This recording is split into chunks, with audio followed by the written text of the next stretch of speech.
Nesta semana, estudamos sobre o chamado de Moisés para a missão de resgatar o povo de Israel.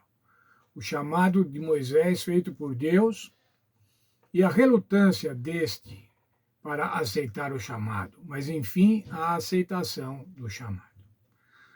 O chamado espetacular vindo da sarça ardente provavelmente foi a experiência mais transformadora da vida de Moisés. Todos os outros pontos altos da sua vida dependeram de sua resposta positiva e obediente ao chamado de Deus para conduzir os hebreus para fora do Egito, rumo à terra prometida. Hoje nós conhecemos a história completa, mas coloque-se no lugar de Moisés na época da sarça ardente. Ele havia fugido do Egito para salvar sua própria vida. Depois de 40 anos, uma nova geração de hebreus havia surgido, e muitos provavelmente sabiam pouco sobre ele, ou talvez tivessem ouvido falar histórias distorcidas sobre ele.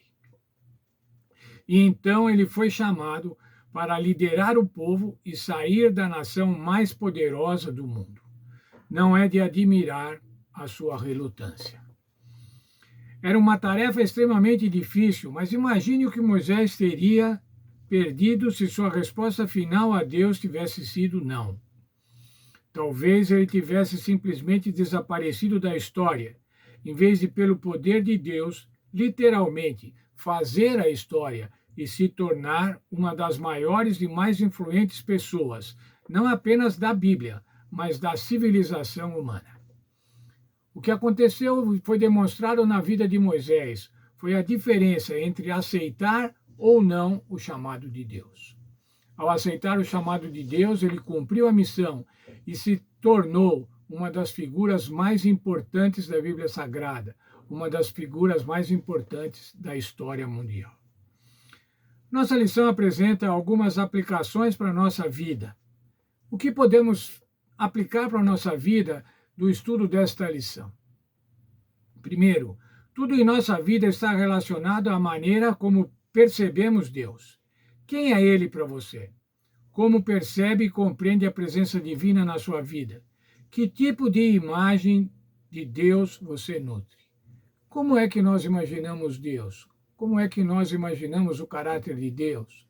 Como imaginamos o relacionamento de Deus conosco? Segundo ponto, o que mais importa para o Senhor não são bens, conquistas, planos ou desempenho, mas relacionamentos. O Deus vivo é o Deus dos relacionamentos. Os vínculos humanos começam com uma conexão vertical com Deus e se refletem em interações horizontais entre as pessoas. De que maneira o encontro de Moisés com Deus o transformou em uma nova pessoa, em um grande líder? Nova pessoa, grande líder, foi o que aconteceu quando Moisés se relacionou intimamente com Deus. 3. O chamado de Deus em nossa vida se assemelha a uma ampla rodovia com diversos caminhos. Muitas vezes, a tarefa ou o chamado mais desafiador nos ajuda a perceber que é isso que Deus deseja que façamos. O Senhor nunca nos guia por um caminho fácil e egocêntrico, um caminho de comodista. Ele deseja nosso crescimento e o que é melhor para nós. Sua palavra nos ordena a seguir em frente, mesmo que a tarefa pareça esmagadora ou além da nossa capacidade. Como nós podemos identificar e ter certeza de que estamos seguindo o seu chamado e a vocação na nossa vida? Mas ainda, irmãos, desejamos cumprir a vontade de Deus conforme seu plano e visão para nós. Que justificativa você apresenta a Ele que o impede de seguir seus caminhos para a sua vida? Quais promessas bíblicas você precisa reivindicar para encontrar esperança e coragem em sua jornada com Ele? De que maneira essas promessas motivam a servir aos outros? Moisés precisou que o Senhor lhe desse segurança, precisou que o Senhor desse respostas às suas dúvidas. Quais são as promessas bíblicas que nós podemos encontrar, onde podemos encontrar esperança para que nós cumpramos a vontade que Deus quer para a nossa vida. Veja, separei 3. Isaías 41, 10. Não temas, porque eu sou contigo. Não te assombres, porque eu sou o teu Deus. Eu te fortaleço e te ajudo e te sustento com a minha destra fiel. Ainda Isaías capítulo 1, 13. Porque eu, o Senhor teu Deus, te tomo pela tua mão direita e te digo, não temas, eu te ajudo. Ainda agora um texto de Deuteronômio 31, 6. A conclamação de Josué ao povo. Josué foi o substituto de Moisés. Sede fortes e corajosos, não temais, nem vos atemorizeis diante deles, porque o Senhor vosso Deus é quem vai conosco, não vos deixará, nem vos desamparará. Essas 3 promessas aqui, irmãos, nós vemos que o Senhor diz para que nós não tenhamos medo.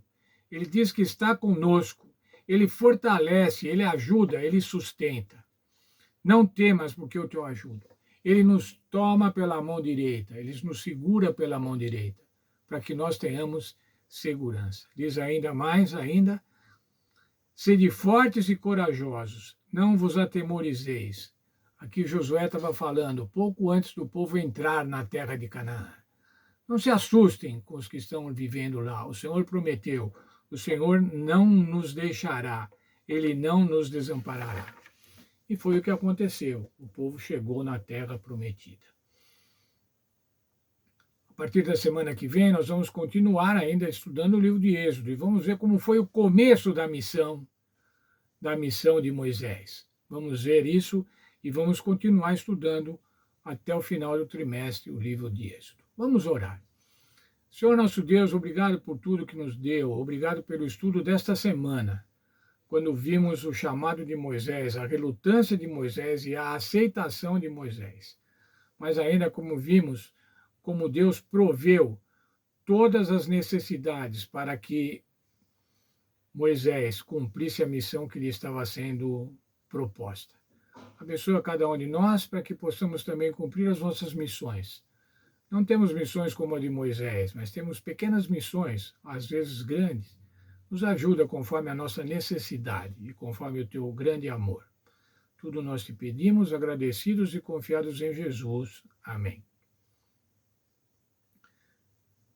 Bom sábado para todos. Deus abençoe a cada um. Deus abençoe nas suas classes da escola sabatina. Não deixe de ir na escola sabatina, na classe, presencialmente. É muito bom. Bom encontrar os irmãos, bom conversar com os irmãos, ouvir os irmãos. Deus esteja com cada um de vocês. Deus esteja com vocês também nas suas famílias, nos seus lares, dando um sábado abençoado e feliz. O sábado é o dia da alegria, portanto, seja feliz neste sábado.